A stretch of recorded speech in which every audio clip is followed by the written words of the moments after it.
तो आपने इधर क्या देख लिया कि ये है आपकी जगह, इन जगहों से ये रूलर्स उठे, तो उसके बाद क्या?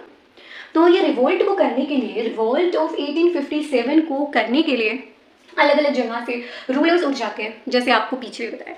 तो इसमें हमारा रिजल्ट क्या निकल के आया कि क्या हुआ? इसमें रिजल्ट ये था कि ब्रिटिश वाले जीत गए। ब्रिटिश वाले कैसे जीतते हैं कि ये सारी जगहों पर कंट्रोल कर लेते हैं और हम इस रेवोल्यूशन में हार जाते हैं। तो फिर हम अब ये देखेंगे कि जो ये रेवोल्यूशन हुई है, मैंने लिख दिया ना कि इसमें हम अनसक्सेसफुल रहे हैं। इंडिया का पर्सपेक्टिव बोले तो अगर ब्रिटिश की तरफ से देखे तो वो तो जीत गए ना भाई, इंडिया वालों की तरफ से देखे कि हम हार गए। ऐसा क्यों हुआ? ऐसे होने की क्या कारण थे? तो सबसे पहले क्या, lack of centralization in among leaders. तो यहाँ पे मैंने आपको 15 लीडर्स बताए जो अलग अलग जमाओं से थे। तो क्या हुआ कि हम हार गए? तो यही कारण है क्योंकि सबका एक अलग ही अपने लिए सब लड़ रहे थे, कोई भी देश के लिए नहीं लड़ रहा था।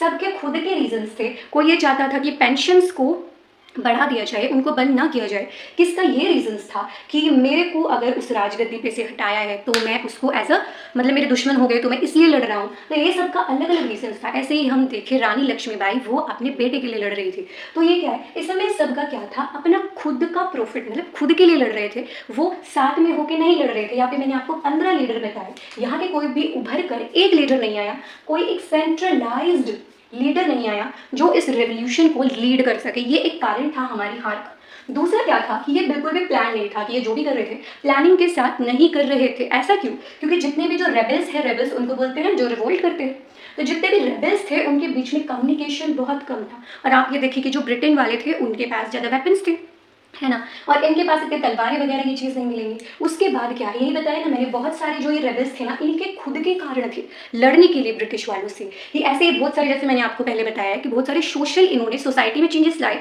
कि कुछ कुछ प्रथाओं को बंद कर रहे हैं, नए नए सिस्टम, जैसे इन्होंने सती सिस्टम को बंद किया, विडो रिमैरिज एक्ट लाया, ऐसे इंग्लिश लागू कराई। तो किसी को कुछ अच्छा नहीं लग रहा है, किसी को कुछ अच्छा नहीं लग रहा है, सब अपने खुद के रीजंस के लिए इधर लड़ रहे थे। और इसमें आपको बहुत सारे लोग ऐसे भी दिखेंगे जिनको हम बोलते हैं घर का भेदी लंका ढाई, वो वाला काम, कि जो ब्रिटिश वालों के साथ मिले हुए थे कि सारी खबर उन तक पहुंचा देते थे। तो ये मेन कारण था हमारा जो रिवोल्ट ऑफ 1857 में हमारी हार का। और अगर हमारे इधर से कोई पूरे एक कंट्री के लिए कोई सेंट्रलाइज लीडर होता, ये कमियां ना होती, तो जो आज़ादी हमें 1947 में मिली वो हमें 1857 में ही मिल जाती, अगर ये चीज़ें होती।